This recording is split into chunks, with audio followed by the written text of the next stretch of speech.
नमस्कार दोस्तों, welcome to सरकारी स्टडी बेस्ड एजुकेशन। चलिए, इस क्लास में हम बात करने वाले हैं मोबाइल नेटवर्क जनरेशन की। ठीक है, तो हमारा जो है वायरलेस कम्युनिकेशन के अंतर्गत हमने बहुत सारी चीज़ें देख ली, उसके टाइप्स देख लिए। अगली बात करें यहाँ तो हम बात करेंगे किसकी, मोबाइल नेटवर्क जनरेशन की। तो ये भी उसी का टॉपिक है हालांकि, पर फिर भी ये बेसिक चीज़ें हैं, हम इसके बारे में जानेंगे। तो आपको देखने को मिलेगा जनरेशन की अगर बात करें तो अभी जो वर्तमान में चल रही जनरेशन उसे हम बोल देते हैं 5G। इसके पहले अगर बात करें तो ये 4G ज़्यादातर अभी चल रही। 3G में आपने सुना होगा, 2G भी सुना होगा और 1G भी सुना होगा। तो जब 1G, 2G, 3G, 4G, 5G इस प्रकार की चीज़ें देखने को मिल जाती है तो इन्हीं को हम क्या बोल देते हैं, मोबाइल की जनरेशन बोल देते हैं। जब मोबाइल की जनरेशन की बात करें तो हर एक जनरेशन में जो मोबाइल है वो अपग्रेड होंगे। तो सबसे पहली जनरेशन में जो मोबाइल आया करते थे वो इस प्रकार के थे। देखिए, इस प्रकार एंटीना लगा होता था, रिसीवर का काम करता था, ट्रांसमीटर का। ठीक है, इस प्रकार कीपैड हुआ करता था, कुछ चीज़ें हुआ करती थी, मतलब रिमोट कंट्रोल आप बोलो तो रिमोट कंट्रोल के ऊपर क्या लगा दिया, एंटीना। तो इस प्रकार के मोबाइल क्या बन जाते थे, 1G, यानी कि फर्स्ट जनरेशन के मोबाइल बन जाते थे। सेकंड जनरेशन में थोड़ी सी चीज़ें अपग्रेड हुई तो यहाँ पे आपके हो गए सेकंड जनरेशन के मोबाइल, यानी कि इस प्रकार की चीज़ें आ गई, थोड़ा सा मोबाइल टाइप का दिखने लगा। ये तो सीधा आपका जो है रिमोट टाइप का दिख रहा, ये मोबाइल टाइप का दिखने लगा। नोकिया के मोबाइल ज़्यादातर चले थे। उसके बाद अपग्रेड हुए तो आपके थर्ड जनरेशन में जो है क्या देखने को मिला, 3G जो टेक्निक है वो देखने को मिली, जिसमें आपको क्वालिटी कीपैड साथ ही साथ टच वाले भी यहाँ पे देखने को मिल जाते थे। फिर फोर्थ जनरेशन जो अभी वर्तमान में काफ़ी चल रही है और अपग्रेड भी हो रहा है, तो 5G ले रहे हैं हम। तो फोर्थ जनरेशन के मोबाइल आप देख सकते हैं। फिर फिफ्थ जनरेशन के मोबाइल आप यहाँ पर देख सकते हैं जो काफ़ी अपग्रेड हो चुकी हैं। फिफ्थ जनरेशन का मुख्य टारगेट है मशीन टू मशीन कनेक्टिविटी और मशीन टू ह्यूमन कनेक्टिविटी। पहले हम बात करते थे ह्यूमन टू ह्यूमन कनेक्टिविटी, यानी कि इंसान से इंसान की कनेक्टिविटी, पर अभी हम बात करते हैं किसकी, सारी चीज़ें आपस में कनेक्ट हो जाएगी, यानी कि IoT, इंटरनेट ऑफ थिंग्स यहाँ पे टेक्नोलॉजी देखने को मिल जाएगी। आगे बात करेंगे इसके बारे में विस्तार से। चलिए, मोबाइल नेटवर्क जनरेशन की अगर बात करें तो सेलुलर नेटवर्क का एक प्रकार है, यानी कि मोबाइल के नेटवर्क का एक प्रकार है। इसे आमतौर पर नंबर से जाना जाता है, कैसे 1G, 2G, 3G, 4G, 5G इस प्रकार से। तो G का मतलब क्या हो जाएगा, जनरेशन, यानी कि जो 1 है वो हो गई उसका प्रकार और G का मतलब होगा जनरेशन। 2G मोबाइल जो जनरेशन वो देखने को मिला, 3G है, 4G है, 5G है, सारी चीज़ें। 5G जो है सबसे तेज़ है आज की डेट में, हालांकि ये ट्रायल बेस पे चल रहा है, इसको स्टेबल मोड पे नहीं लाया गया है। 5G में 10 GB पर सेकेंड से ज़्यादा की स्पीड से जो है हमको डाउनलोड स्पीड देखने को मिल जाती है। और अल्ट्रा लो लेटेंसी, मतलब जो जनरेशन है वो काफ़ी लो लेटेंसी, यानी कि देरी बहुत कम होती है नेटवर्क की। जैसे हमने कोई चीज़ सर्च किए तो फटाक से हमारे सामने वो चीज़ें आ जाती है, इसी को बोल देते हैं लेटेंसी, मतलब लो लेटेंसी बोल देते हैं। ठीक है, तो यहाँ पे बात करें मोटोरोला कंपनी की, मोटोरोला जिसके अभी फ़ोन आते हैं मोटो जी के नाम से। तो मोटोरोला जो है 1983 में पहला कमर्शियल फ़ोन यहाँ पे बनाया था और बाद में जो है काफ़ी लंबा सफ़र इसने तय किया, जो पहला फ़ोन था।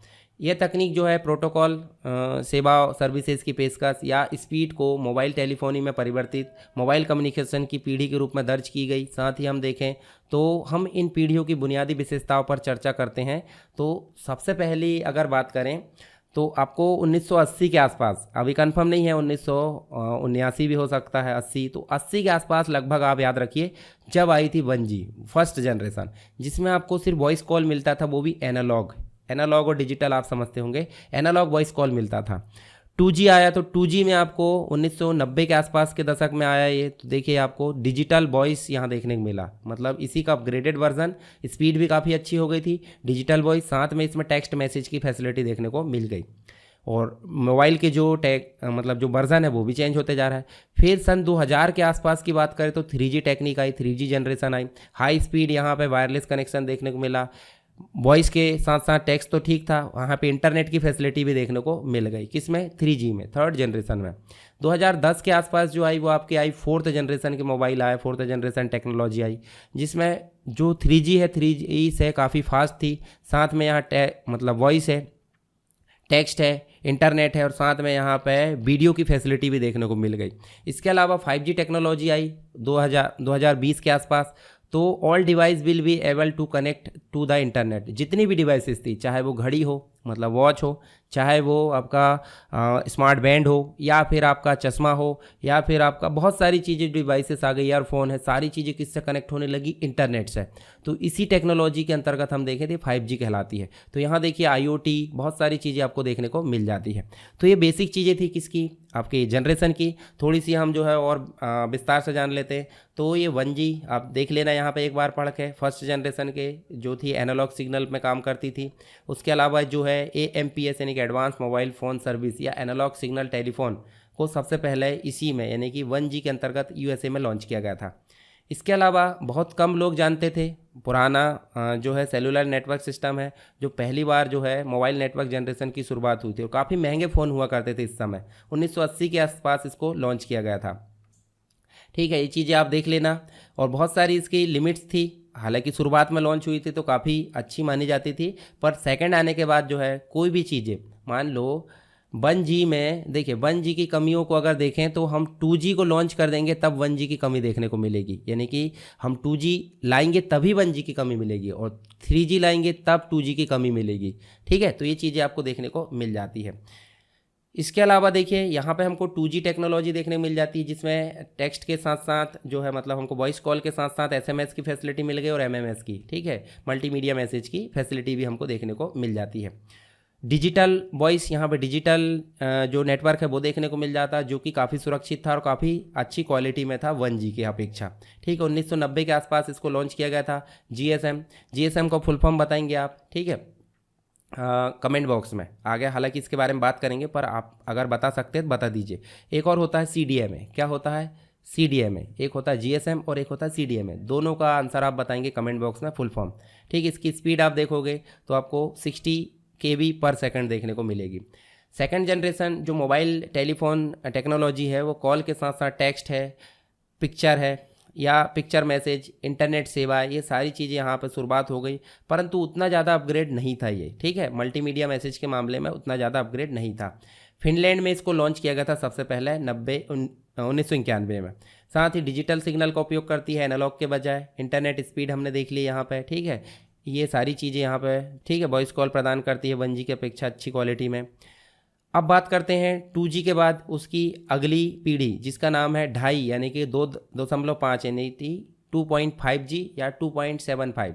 अब 2.5G तो ठीक है, इसकी अपेक्षा ये वाली टेक्नोलॉजी ज़्यादा अच्छी है, मतलब ये अपग्रेड हो गई है। तो यहाँ पे इसके बारे में आप थोड़ा सा पढ़ सकते हैं। ठीक है, इसमें आपको GPRS भी देखने को मिलेगा और एज भी देखने को मिलेगा। ठीक है, एज और GPRS क्या होता है आगे बात करेंगे इसकी।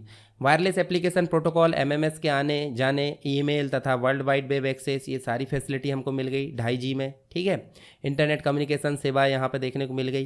तो GPRS के साथ साथ डेटा ट्रांसफ़र की जो स्पीड है वो काफ़ी तेज़ हो गई। ठीक है, 2.75G जो है एज यानी कि एनहांस्ड डेटा GSM एनवायरनमेंट पर आधारित था। इसके सिद्धांत के अनुसार डेटा ट्रांसफ़र स्पीड जो है काफ़ी तेज़ हो गई। देखिए यहाँ पे 384 kbps, हालांकि स्टैंडर्ड ये देखने को मिल जाती है। इसके अलावा हम देखें तो ये जो है काफ़ी अपग्रेड थी, जो 2G है और 2.5G की अपेक्षा, तो और 3G से थोड़ी कम थी। साथ ही फ़ोन कॉल आसानी से कर सकते थे, मैसेज सेंड और रिसीव भी कर सकते थे, इंटरनेट ब्राउजिंग भी आसानी से हो सकती थी, इंटरनेट की स्पीड भी काफ़ी अच्छी हो गई थी। ठीक है, कैमरा के साथ ये फीचर्स आए थे, ये सारी चीज़ें हमको देखने को मिल जाती है। 3G की अगर बात करें तो यहाँ पे देखिए डेटा की फैसिलिटी भी देखने को मिल गई, वीडियो कॉलिंग की, हाई स्पीड इंटरनेट की फैसिलिटी। तो थोड़ा थोड़ा अपग्रेड कर सकते हैं आप। 2000 के आसपास इसको लॉन्च किया गया था, इसमें स्मार्टफोन कहा जाने लगा फ़ोन को। साथ ही आप बात करोगे तो इसकी स्पीड भी काफ़ी तेज़ हो गई और बहुत सारी फैसिलिटी यहाँ पर अपग्रेड हो गई। इनको आप एक बार पढ़ लेना, और पढ़ने के लिए आपको कहाँ जाना है चलिए मैं एक बार और दिखा देता हूँ।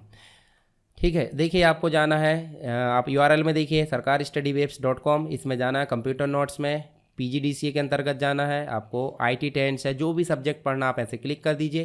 क्लिक करने के बाद आप जाओगे तो आपके टॉपिक के हिसाब से जो सारी चीज़ें हैं वो आपको नोट्स यहाँ पे मिल जाएंगे। जैसे मान लो आपको मालवेयर के बारे में पढ़ना है तो आप ऐसे क्लिक करो, और मालवेयर का वीडियो भी देख सकते हो। इसको टॉपिक के वाइज आप ऐसे क्लिक करके फिशिंग है या फिर एडवेयर है, कुछ भी चीज़ पढ़ना, जैसे मान लो आपको रैनसमवेयर या फिर कुछ भी चीज़ रैनसमवेयर पढ़ना, तो रैनसमवेयर में आप इस प्रकार जा सकते हैं। तो ये चीज़ आप देख सकते हैं नोट्स के रूप में। चलिए, नोट्स के लिए आप परेशान नहीं होना, आप सीधे वेबसाइट में जा सकते हैं। इसके अलावा बहुत सारी यहाँ फैसिलिटी आ गई, ठीक है। चीज़ें आप जो है एक बार पढ़ लेना, पढ़ने बस का है, ज़्यादा आपको जो है यहाँ पे याद नहीं रखना है। 4G आई जो प्रेजेंट में ज़्यादातर चल रही है और 5G जो है भविष्य के लिए देखने को मिल जाती है। तो देखिए यहाँ पे 4G जो है 4th जनरेशन की टेक्नोलॉजी थी और यहाँ पे जो है 2010 के आसपास इसको लॉन्च किया गया। 3G से काफ़ी तेज़ था। कार है, ट्रेन है, इनमें भी आपको जो है इंटरनेट, पैदल यात्री, स्थिर है, इन सब के लिए 1 GB पर सेकेंड की स्पीड यहाँ पे देखने को मिल जाती है, ठीक है। और अगर बात करें हम कार की और ट्रेन की तो 100 MB पर सेकेंड की स्पीड यहाँ पे देखने को मिल जाती है 4th जनरेशन में। स्ट्रीमिंग की फैसिलिटी यहाँ पे हो जाती है, वीडियो स्ट्रीमिंग की। हाई क्वालिटी मूवी डाउनलोड कर सकते हैं, देख सकते हैं, ठीक है, 4G में। इसके बाद डेटा प्लान काफ़ी महंगे थे, ठीक है, शुरुआत में। हालांकि जियो सिम जो है उनने काफ़ी ज़्यादा इसमें क्रांति आई, हालांकि फिर भी धीरे धीरे यहाँ पे महंगे हो गए हैं, फिर भी उतने महंगे नहीं हुए। वोल्टी और LTE आपने सुना होगा, ये फैसिलिटी यहाँ देखने को मिल जाती है। इसके साथ आप देखोगे तो वोल्टी मतलब वॉइस ओवर लॉन्ग टर्म एवुलेशन, यह फ़ोन में वॉइस कॉल क्वालिटी और नेटवर्क कनेक्टिविटी और बेहतर बनाने का इस्तेमाल करती है। डाउनलोड और अपलोड स्पीड काफ़ी तेज़ हो गई यहाँ पे, मल्टीमीडिया फैसिलिटी काफ़ी तेज़ हो गई, सिक्योरिटी भी आपको देखने को मिल जाती है। इसके साथ आप बात करोगे तो हाई बैंडविड्थ देखने को मिल जाती है। तो ये सारी फैसिलिटी आप एक बार पढ़ लेना। अब बात करते हैं 5G की, तो 5G में आप देखोगे तो 5th जनरेशन इसे बोला जाता है। तो 4G की अपेक्षा काफ़ी तेज़ है, ठीक है, पर हालांकि 4G अभी वर्तमान में चल रहा है तो पूरी तरीके से रिप्लेस तो नहीं होगा, पर 5G अभी ट्रायल में चलेगा, धीरे धीरे ये अपग्रेड होगा, ठीक है। Connectivity, speed, voice quality, security, सभी फीचर्स के मामले में ये 4G की अपेक्षा काफ़ी ज़्यादा बेटर है, मतलब अच्छा है। इसके अलावा आप देखोगे तो world wide web, wireless world wide web की टेक्नोलॉजी पे काम करता है, जबकि हम पहले बात करते थे किसकी, WWW की, और इसमें एक और W लग गया है। तो इस टेक्नोलॉजी मतलब इस तकनीक पर कौन काम करता है, 5G। इसके साथ ही 2020 की शुरुआत में इसको लॉन्च किया गया। हालांकि अभी 4G चल रहा है, पूरी तरीके से रिप्लेस होना पॉसिबल नहीं है, क्योंकि उतना इंफ्रास्ट्रक्चर कैसे डेवलप हो जाएगा एकदम से। तो अभी काम चल रहा है धीरे धीरे। 5G हमको मिलता है पर उतना ज़्यादा नहीं मिलता जितना मिलना चाहिए, ठीक है। बहुत सारे सेक्टर में हम देखें तो 5G यहाँ पर यूज़ होने लगा है, ठीक है। हालांकि 5G धीरे धीरे आएगा। यहाँ पे देखिए 4.5G, 4.5G प्रो, फिर बाद में 4 जो है 5G आएगा। तो एकदम से 5G नहीं आने वाला है। डाउनलोड स्पीड 4G की अपेक्षा काफ़ी तेज़ हो गई। अल्ट्रा लो लेटेंसी देखने को मिलेगी, यानी कि विलंब समय काफ़ी कम हो गया, मतलब हम कोई भी चीज़ें डाउनलोड करें फटाक से डाउनलोड हो जाती है। तो ये चीज़ हम देख सकते हैं यहाँ पे 5G के अंतर्गत। चलिए थोड़ा सा कैटेगरी वाइज यहाँ पे जो है 1G, 2G, 3G, 4G, जिसमें हमने यहाँ पे आधार के जो है बेस पे हमने जो है इनमें क्या किया है, जो है डिफरेंस किया है। जैसे first generation, second generation, third है, फोर्थ है। 1980 के आसपास लॉन्च हुई, 1990 के आसपास, और 2000 के आसपास, 2010 के आसपास, और 2020 में 5G लॉन्च हुई। ये देखिए व्यवसायीकरण USA में हुआ, इसका फिनलैंड में हुआ, यहाँ पर जापान में और साउथ कोरिया में। साथ ही तकनीक की बात करें, AMPS यूज़ होती है, यहाँ GSM है, यहाँ CDM है, WCDM है, LT, WiMAX देखने को मिल जाता है। ये देखिए यहाँ पे मल्टीपल एड्रेस की बात करें, FDMA, TDMA और CDMA और CDMA। तो ये आप थोड़ा सा कैटेगरी वाइज थोड़ा सा अपने आधार पर इसको पढ़ लेना, ठीक है। ये आपको समझ में आ जाएगा आसानी से। स्पेशल फीचर्स किसमें कौन कौन से थे वो आप देख लेना। फीचर की बात करें, साथ ही इंटरनेट सर्विस की बात करें तो इसमें तो कोई नहीं थी, इसमें काफ़ी नैरो बैंड था, इसमें ब्रॉडबैंड है, इसमें अल्ट्रा बैंड है, ठीक है, अल्ट्रा ब्रॉडबैंड है। बैंडविड्थ की बात करें तो यहाँ एनालॉग सिग्नल मिलते थे, यहाँ पे आपको डिजिटल हो गए, डिजिटल से थोड़ा अपग्रेड होते गए। इसका एप्लीकेशन वॉइस कॉल के लिए किया जाता था। सारी चीज़ें मैंने बता दिया। फ्रीक्वेंसी आप देख सकते हैं, बैंड का प्रकार देख सकते हैं, वाहक आवृत्ति यानी कि जो फ्रीक्वेंसी है, इसका प्रॉफिट देख सकते हैं और इसके नुकसान देख सकते हैं। सारी चीज़ें आपको देखने को मिल जाती है यहाँ पे इसके कैटेगरी वाइज। तो आई होप आपको सारी चीज़ें समझ में आ गई होगी मोबाइल जनरेशन के अंतर्गत। अगर कोई डाउट है तो आप मुझे कमेंट बॉक्स में बता सकते हैं। सारी नोट्स आपको मिल जाएगी www.sarkarstudywebs.com के अंतर्गत जो वेबसाइट है, उसमें आपको टॉपिक वाइज आप मीनू में जाकर देख लीजिए, आपको सारी चीज़ें देखने को मिल जाएगी। और बहुत सारी फैसिलिटी यहाँ पे धीरे धीरे अपडेट हो जाएगी, तो आपके लिए वेबसाइट काम की है, तो आप इससे जुड़ जाइए, आपको बहुत फ़ायदा होगा।